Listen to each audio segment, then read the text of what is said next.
IPS की job है, जैसा मैंने सुना है। अभी तो मेरी ट्रेनिंग होगी प्रॉपर। मैंने सुना चूंकि कानून और व्यवस्था ये 24/7 का काम होता है, तो आपको पूरे शिद्दत के साथ और जनता के साथ जुड़ाव वाला काम है। खासतौर पे हमारे जो ग्रामीण क्षेत्र हैं, जो पिछड़े क्षेत्र हैं, वहाँ पे दिन भर ये पुलिस के साथ दिन भर सहयोग और समन्वय बनाए रखना होता है, तो चैलेंजिंग तो रहता ही है। क्या लग रहा है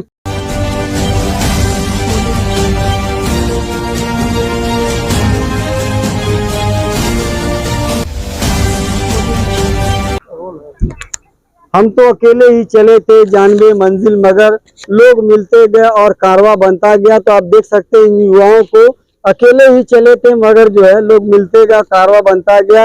ये 5 लोगों की टीम है हालांकि जो है, लेकिन इनके पीछे एक बहुत बड़ी टीम है जो लोगों को, तमाम यूपीएससी की तैयारी करने वाले छात्राओं को जागरूक करने का काम किया जा रहा है। मेरा नाम गौरव त्रिपाठी है और मेरी रैंक 226 यूपीएससी की परीक्षा में आई है और आज मैं अपनी टीम के साथ यहाँ पे हूँ। और जो सिविल सेवा परीक्षा, इसमें जो देश के भावी आईपीएस, आईएएस और आईएफएस अधिकारी हैं वो चुने जाते हैं, तो मुझे उम्मीद है कि मुझे आईपीएस मिल रही है इसमें। अच्छा, कितना लग रहा है कि ये चैलेंजिंग जॉब होता है, जो है कितना टफ है? देखिए, एक जो आईपीएस की जॉब है, जैसा मैंने सुना है, अभी तो मेरी ट्रेनिंग होगी प्रॉपर। मैंने सुना चूंकि कानून और व्यवस्था ये 24/7 का काम होता है, तो आपको पूरे शिद्दत के साथ और जनता के साथ जुड़ाव वाला काम है। खासतौर पे हमारे जो ग्रामीण क्षेत्र हैं, जो पिछड़े क्षेत्र हैं, वहाँ पे दिन भर ये पुलिस के साथ दिन भर सहयोग और समन्वय बनाए रखना होता है, तो चैलेंजिंग तो रहता ही है। क्या लग रहा है ये प्रेरणा कहाँ से आपको मिली जो है? देखिए, सिविल सेवा की जो परीक्षा की तैयारी की जो प्रेरणा है, ये मुख्यतः जो मेरी किराने की दुकान थी बहुत प्रारंभ में, तो वहाँ पे जो न्यूज़पेपर्स आते थे, तो उसमें जब ये रिजल्ट आते थे मई जून में आईआईटी जेई यूपीएससी के, तो वहाँ से लगता था कि यही कुछ करना है ताकि अपने भी पेपर में एक बार नाम आए।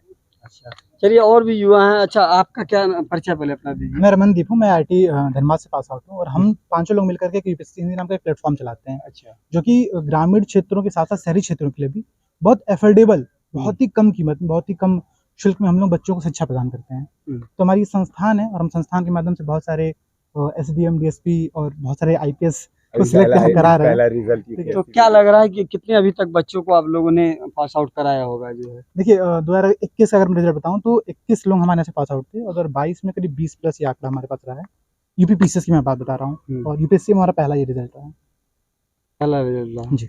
चलिए और भी लोग। अच्छा, क्या लग रहा है कि जो तमाम यूपीएससी के एग्जाम होते हैं, तमाम लड़के तैयारी करते हैं लेकिन सफलता उसे नहीं मिलती, क्या वजह है? सबसे बड़ी बात यह है कि लोग नियमित नहीं रहते हैं और अपने गोल को लेकर के केंद्रित नहीं रहते हैं। बार बार इधर उधर डाइवर्जन रहता है, तमाम चीजें मन में आती हैं, समाज का भी एक प्रेशर रहता है और घर वालों का सपोर्ट, ये थोड़ा सा इम्पोर्टेंट हो जाता है इस परीक्षा की तैयारी में। इसलिए क्योंकि एक लंबा प्रोसेस है, जैसे लूडो में 99 पे काट लेता है आदमी, 1 पे पहुंच जाता है, तो इसमें भी इंटरव्यू में आप छंट जाते हैं, फिर से शुरुआत करनी पड़ती है। तो ऐसे में परिवार और समाज का भी थोड़ा सा योगदान रहता है, अगल बगल वाले प्रेशर बहुत ज्यादा बनाते हैं। तो किस तकनीक का इस्तेमाल किया जाए या किस तरीके से अध्ययन किया जाए कि सफलता मिले? जो आज के ज़माने में इंटरनेट एक ऐसी चीज़ है जो कि हर व्यक्ति तक मतलब हर व्यक्ति को कंटेंट तक पहुंच उपलब्ध करा रही है। तो ऐसे में अगर आज इंटरनेट रहे, आपके पास एक अच्छा मोबाइल डिवाइस रहे, तो आज के ज़माने में कोई भी चीज़ संभव है।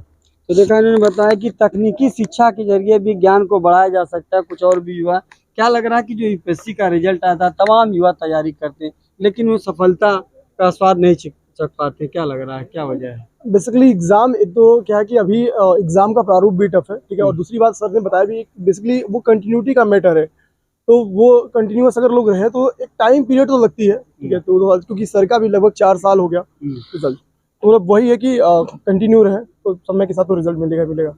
चलिए और भी कुछ लोग। भाई साहब, क्या लग रहा है कि जो कितना चैलेंजिंग जॉब होता है यूपीएससी एग्जाम जो है? देखिए, सबसे बड़ा चैलेंज है कि खुद को भटकाने से बचाना।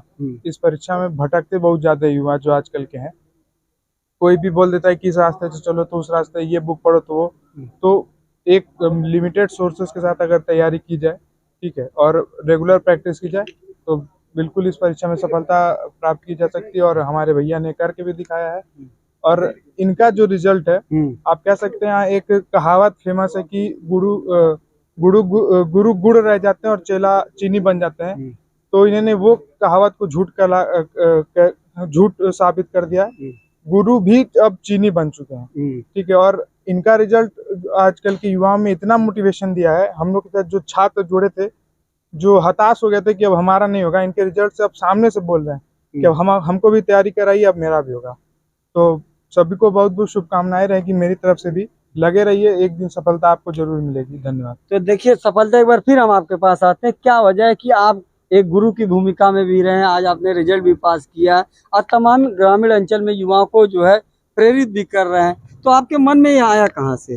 देखिए, जब मैं कॉलेज से पास आउट हुआ था तो कॉलेज में ही दौरान ये लगा कि सिविल सेवा की तैयारी पूरी तरह से करेंगे। तो जब पास आउट हुआ तो ये लगा कि जब तैयारी एग्ज़ाम दे रहे हैं तो लग रहा है कि उस समय रिसोर्सेज नहीं मिल रहे थे, ये लग रहा था कि कहाँ जाएं, दिल्ली जाएं। तो फिर हमने एक ग्रुप बनाया और हम दिल्ली नहीं गए, हमने घर पे रह के तैयारी की। फिर ये लगा कि कुछ साथ में एक हमारा ऐसा भी ना हो कि एक प्लान बी भी हो, ये ना हो कि अगर सिविल सेवा में नहीं होता है अंततः तो हमारे पास एक कुछ प्लान बी भी हो कि हम अपना जो आजीविका है वो भी सुनिश्चित कर सकें। तो हमने एक छोटा सा चैनल बनाया था, उसको स्टार्ट किया और समय के साथ मेरा 2020 पीसीएस में भी हो गया था। 2020 पीसीएस में सेलेक्टेड था, तो मैंने वो नौकरी भी छोड़ दी। अच्छा। और वो नौकरी भी छोड़ दी और ये जो यूपीएससी हिंदी है, हमने इसके माध्यम से बहुत सारे युवाओं को शिक्षा प्रदान की। और वो एक बार जब लोग सेलेक्ट होना शुरू हुए तो अपने आप प्रेरणा बनती गई, लोग जुड़ते गए, कारवां बनता गया, लोग जुड़ते गए, कारवां बनता गया और वो कारवां चल रहा है। तो देखिए, लोग जुड़ते गए, कारवां बनता गया, मतलब एक गुरु जो है छात्रों को पढ़ाने के साथ खुद भी इस बात को जो साबित किया कि अगर दृढ़ इच्छा शक्ति हो तो कोई भी मंजिल मुश्किल नहीं है। और ऐसे ही तमाम युवाओं को ये पढ़ाने का भी काम कर रहे हैं। आज इनका रिजल्ट मिलने के बाद इनके तमाम दोस्तों शुभचिंतकों में खुशी की लहर है। गोरखपुर से Faiyaz Ahmad. Thanks for watching Rajdhani Times live.